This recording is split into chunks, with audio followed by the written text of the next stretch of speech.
All right, MC leaders, we're going to try something different, and so I want you to watch this. Use it, hopefully, to get ready for the sermon on Sunday, whether you're in North Macon or downtown. My hope, our hope, as I've talked to Charlie, is that giving you a sermon preview will help you to listen better to the sermon and maybe better prepare you to lead your MC discussion and to lead your MC deeper into the gospel. So that's the point of doing this, is to give you a sermon preview, let you know where we're headed. So this week we start in 1 John, and we're going to cover 1 John 1:1 through 2:2. So all of chapter 1 and the first 2 verses of chapter 2.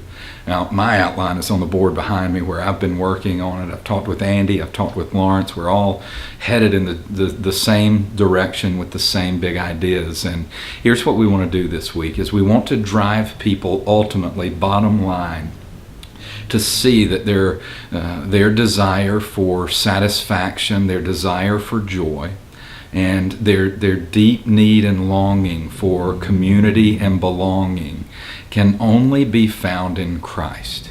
And to help them see how the gospel leads them into these things, how Jesus meets their deepest longings. Here's how we get there.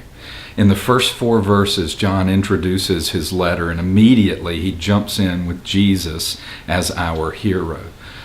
John spent time with Jesus, right? He talks about seeing Jesus and hearing Jesus and actually touching Jesus. And so Jesus was John's hero, and that comes out in this entire letter. And he says in those first verses, "What I desire for you is that you have fellowship with others and fellowship with God and fellowship with Jesus. And I desire that your joy be complete, that you have a fullness of joy."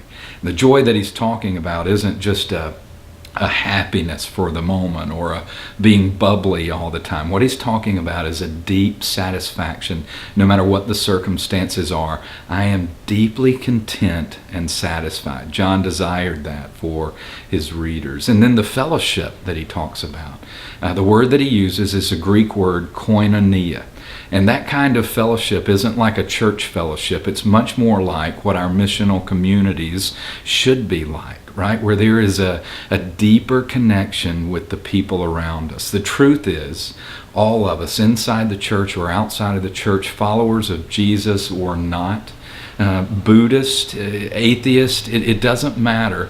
All of us have this innate longing for fellowship, the kind of fellowship that John's talking about, for this place of belonging. And all of us have this innate desire for joy and satisfaction, like John is talking about. So in the next couple of verses, what John tells us is that if you're walking in the darkness, that is, if you're walking in sin, you can't have that joy. If you're walking in sin, then you can't have that fellowship. You have to walk in the light. Now, to truly walk in the light means that we have to be perfectly pure and perfectly holy and perfectly righteous in order to walk in the light. So the only way that we can accomplish that is not through our works, right? I can't make myself holy. I can't work hard enough. The only way to do that is in Jesus, and that's the last part of the verse, or the last part of what we're covering this week. John says it's the gospel, that it's Jesus who makes us clean. It's Jesus who makes us pure. It's Jesus who makes it possible for us to have this satisfaction that we long for, and this communion and fellowship with others that we desire. And so this week in the sermon, what we want to do is to point to Jesus as the hero of the story, to show how the gospel is really good news in that Jesus fulfills our deepest longings and desires. Now, that's your goal too as you lead your missional community discussion. So that means you need to listen. Listen for where it is that people look for satisfaction. Listen for where it is that people may seek fellowship. and listen to the barriers that they have to those things. As you do that, you want to point people to Jesus and to have them come to walk with Him. So, Jesus is the hero of this story. Jesus is the hero of 1 John. Jesus is our hero. I hope this is helpful. You know where we're going. The MC questions are below this video, posted now in advance of the sermon, so you can go ahead and think through them.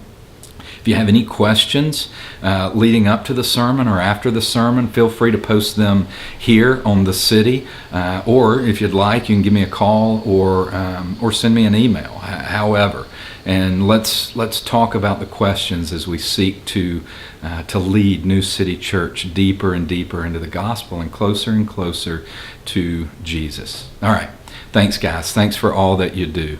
Hope to see you Sunday and Sunday night at our MC Leaders meeting so we can talk a little bit more about this. All right, thanks.